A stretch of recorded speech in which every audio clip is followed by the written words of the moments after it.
Bom, vamos lá, uma breve introdução ao livro de João, né, o Evangelho de João. O livro que é considerado por muitos como o mais profundo e espiritual livro da Bíblia, né? Porque nele Cristo dá uma descrição mais completa de si mesmo, da sua divindade, da sua ligação com o Pai, dos eu sous, como ele se apresenta, né? É um livro que não discorre a vida de Jesus como os demais evangelhos sinóticos, né? Porém, ele apresenta a sua divindade de maneira poderosa, né? O livro de João, o Evangelho de João, ele traz um propósito específico no livro, né? Porque ele indica a todos como obter a vida eterna. É o famoso leia antes de usar, né? 20:31 do livro vai dizer o seguinte: estas coisas foram escritas para que creiais que Jesus Cristo é o Filho de Deus, e crendo tenhais vida em seu nome. Então, o livro apresenta da seguinte forma: João apresenta a vida eterna como uma dádiva divina para os cristãos que creem que Jesus Cristo é o Filho de Deus e Salvador do mundo, como discorre no Evangelho também, né, do João, no capítulo 3, do versículo 14 ao 17. Jesus ele é apresentado como o verbo de Deus, né, versículo 1, aquele que se fez carne, versículo 1:14. Jesus chama a si mesmo como o pão da vida, luz do mundo, bom pastor, a ressurreição e a vida, o caminho, a verdade e a vida, a videira verdadeira. E como eu falei que ele faz uma descrição mais completa de si mesmo, em cada uma dessas expressões ele começa com a frase eu sou, né? Que é a mesma que nos leva à revelação de Deus a Moisés em Êxodo 3:14, quando Deus se apresenta a Moisés como eu sou. No Evangelho de João, os milagres são chamados de sinais, né? Porque apontam para a divindade de Cristo. E ao mesmo tempo que ele se revela divino nesse evangelho, ele também se mostra humano, porque o Evangelho de João mostra Jesus ficando cansado, Jesus com a alma angustiada, Jesus com o espírito perturbado. Então, o Deus homem se revela ser o Messias Rei prometido de Israel. E João nos encoraja a confiar em Deus para ter a vida eterna, né?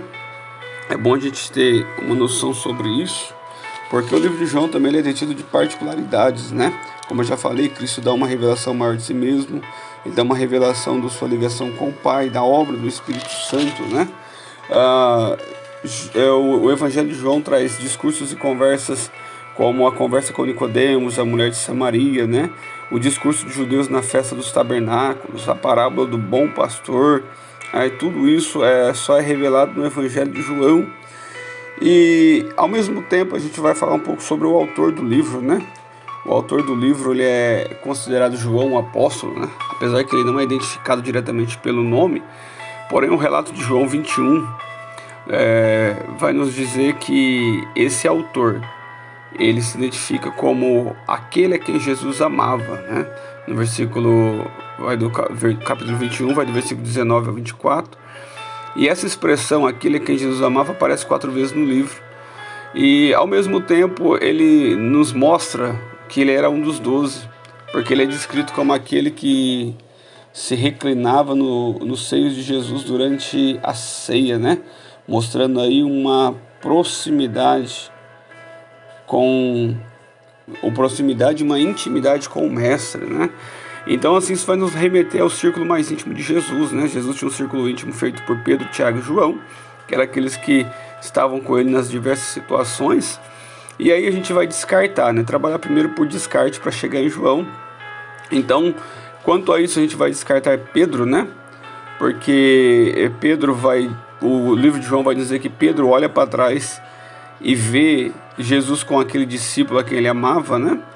E também não pode ser Tiago, porque Tiago ele foi martirizado, foi morto muito cedo. Em Atos 12, 1 e 2 já fala sobre a morte de Tiago, uma vez que o livro é datado do ano de 90 a 100 depois de Cristo, né? No fim do primeiro século. Sobra então para a gente João, né? E sobre a autoria de João, a gente vai ter como concordância a igreja primitiva, como testemunho, e o próprio Policarpo, né? Policarpo ele foi um discípulo direto de João, né? Policarpo viveu entre o ano 60 e 155 depois de Cristo, e ele vai descrever também João como autor dessa carta, né? Por isso que nós que eu digo os eruditos, vão atribuir a João também a descrição do evangelho que leva o seu nome, né? E aí vamos então entrar no Evangelho de João, vamos nos aprofundar um pouco mais no conhecimento bíblico dentro do contexto do Evangelho de João. da revelação que Cristo faz de si mesmo, da maneira como ele se apresenta a nós, da maneira como ele traz o Pai para perto de nós, né? De uma maneira mais íntima do que o Israel estava acostumado, de uma maneira mais próxima, né? No sentido de intimidade mesmo, e não só de uma reverência, muitas das vezes feita por medo, né? Como a gente via na velha aliança. E assim a gente consegue então aprofundar um pouco mais neste capítulo, neste livro, na verdade, e conhecer um pouco mais sobre a grandeza desse Deus que nós servimos.